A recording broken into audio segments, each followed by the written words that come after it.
She Googled the Daily Journal's phone number, dialed, and got the switchboard. Daily Journal, like to speak to Billy Harris. Yes, ma'am. Most everybody in America does. Who may I say is calling?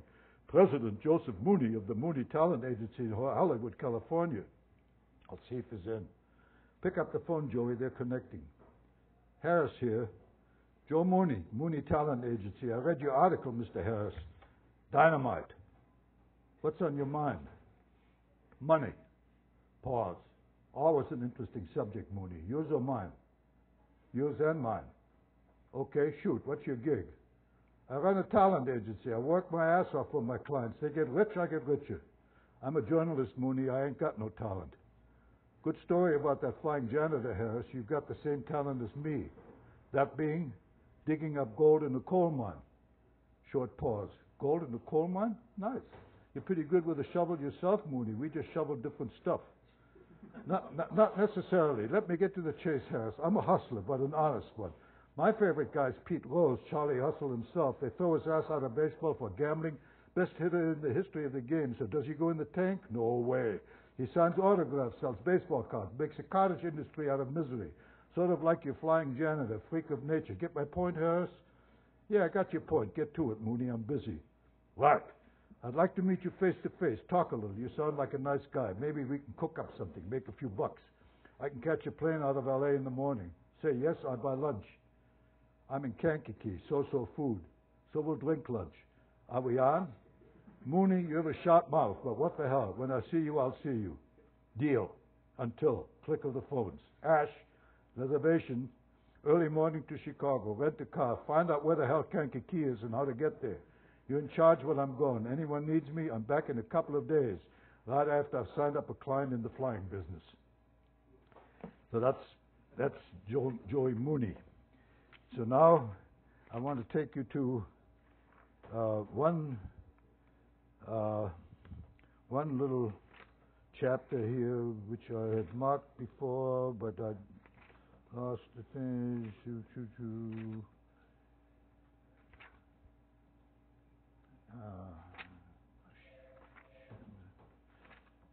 Damn it. I'll get to it in a moment. I want to introduce you to Maria Magdalena and her relationship to her father. Yeah, here we are. Short chapter. Nick Sorley missed his ordinary life. He's now been confined to quarters. The guy from the Pentagon has a short leash on him, and he's getting restless. Nick Sorley missed his ordinary life. On last year's vacation, they'd rented a cabin at the Indiana Dunes while his mother-in-law took care of the kids. Sure, there was plenty to do at the park, hiking trails, and all kinds of cultural programs that Marisa was into, like square dancing and stuff. The beach along Lake Michigan was nice, but after a couple of days lying on his butt, greased and sunburned, he was ready to go home. He missed getting up every morning at the same time, the daily routine of work at the Institute, the beer with his buddies at Doyle's, supper with Andreas and Maria, and in the evening watching dumb TV shows cuddled up with Marisa. He even missed the silly games played with Schanzenbach, that jackass Frobisher. Well, now he had all the time in the world and could do whatever he wanted. But this was sure no vacation. As promised, he called McNaughton every morning, and thankfully the conversations were short. Nick here. I'm home. Anything new? Glad you called, Nick. How you doing? Bored, stiff. This sucks. I want to go back to work. Can't, Nick. Not yet. We've got to finish the investigation, and the lab has to be fixed. A lot of questions being asked that need answers, so be patient and stay out of trouble. How about if I take my kids to the zoo? That okay? Long pause. We've been over this, Nick, but yeah, I guess that's okay. Call me and let me know where you're going. And Nick, do your best to avoid the paparazzi. Papa who? Loud sigh. The news guys, Nick, the photographers. They still hang around your house?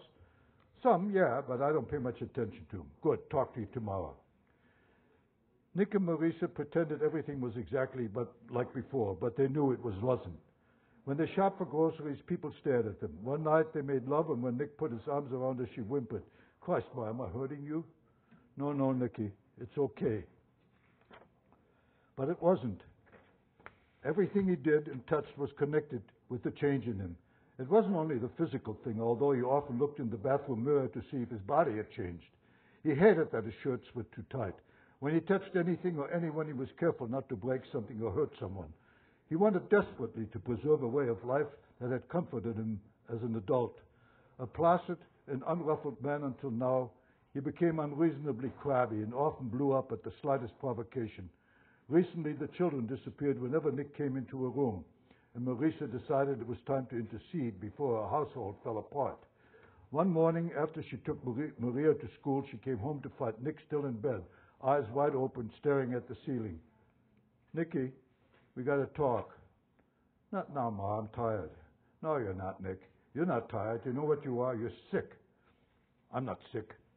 "Yeah, you are. And you know what you're sick from, Nicky? You're sick from not being like everybody else. You're sick because you can't do things the way you've always done things. Geez, Nick, the kids and I are still here. We love you. I hope you know that. Personally, I don't give a damn if you can fly from here to the moon, but you got to stop this whining and being so mean all the time. You just got to, Nicky, or you're going to make yourself and everybody around here miserable."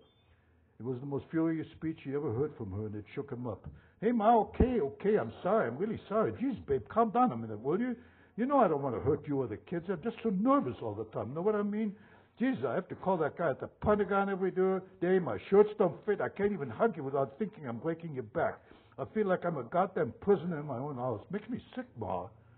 So don't be a goddamn prisoner. Go out, Nick. Go someplace for the day. Will they let you do that? McNaughton said I could take the kids to the zoo." "There you go. That's terrific. It isn't even cold out. Andreas has a soccer game tomorrow, so tomorrow you take Maria. You two go out for the whole day. Go wherever you want to go." "No school?" "Yeah, there's school, but this is more important. I'll pack a lunch. You two go and have some fun. Good for both of you. You don't want to go? Just you and Maria, Nick. I need you too, but right now she needs you more. I don't know if you've noticed, but you and the kids haven't been doing so well lately." "Oh, geez, Ma, sure I've noticed. Makes me sick too. I'm so sorry, but I'll do better, honest. I love you. You know that, don't you?" "Yes, Nicky, I know that, and it makes me happy. Now please get up and take out the trash. It's Tuesday." It was a nice day in Chicago. Cold, windy, but the sky was blue and the sun was out. "Where should we go, sweetheart? The zoo? The planetarium? You name it." "Whatever you want to do, Daddy." "You know what I really want to do?" "What?" "I'd like to go someplace where there aren't so many people, someplace where we can take a walk, maybe to the lake, sit on the rocks and eat lunch, maybe even talk a little. We haven't talked much for a while." "That would be fun, Daddy." Nick drove north, past Evanston, past Highland Park, way out, past all the fancy houses, right up to the frozen lake and the rocks that kept the water from spilling over when the storms came. He parked the pickup in a little grove. They got out and strolled along the narrow beach that was more pebbles than sand. A few gulls looking for food screeched overhead. "Kind of spooky here, Daddy." "Just in winter, sweetheart. In summer, it's lots of fun. Bunch of kids come here in summer when the water's warm. The kids dive off the rocks. It's great, really great." "You been here before, Daddy?" "Uh-huh. Used to come here as a kid, a few years older than you, I guess. Some of my buddies and me, bunch of guys from the west side, we'd come to the North Shore in the summer because it wasn't so crowded like Lincoln Park or the South Side. One of the fathers would drive us. We'd bring one of those iron charcoal things, you know, the kind you cook on, and we'd barbecue hot dogs, and there was always cans of soda pop in the cooler, maybe even a watermelon. But that got kind of messy, so we didn't have that too often. Did Mommy ever come here? Gee, let me think. No, I guess not. Your mom wasn't much fun for diving off the rocks. Sure wasn't much fun for watching your kids dive off the rocks either. Your mom is more of the swimming pool type, know what I mean? Yeah, I guess so, Daddy. Wrapped in thought, feeling comfortable with each other, they watched chunks of ice thump against the boulder on which they were hunched. A gull swooped low and landed on the small floe. You know what, Daddy? What, sweetheart? I bet you can do that. Do what? Fly, Daddy, like that bird. You know how to fly. Could you fly like that bird, Daddy? Holy mackerel, that is, Nick said to himself. What the heck do I say to my little girl when she asks me if I can fly like a bird? Bet nobody ever had to answer that question before. So how do I answer? Well, gee, honey, no, I sure can't fly like a bird. I mean, I can do it a little bit, like from here to about there, but that's about it. I mean, I know it's a little freaky to have a daddy who could sort of fly a little, but that's about all I can do. But mostly I'm like everybody else. Aha. Lots of thinking going on. The issue is not settled for Maria Magdalena, far from it. Daddy? What, sweetheart? What's it like to fly? I mean, is it fun?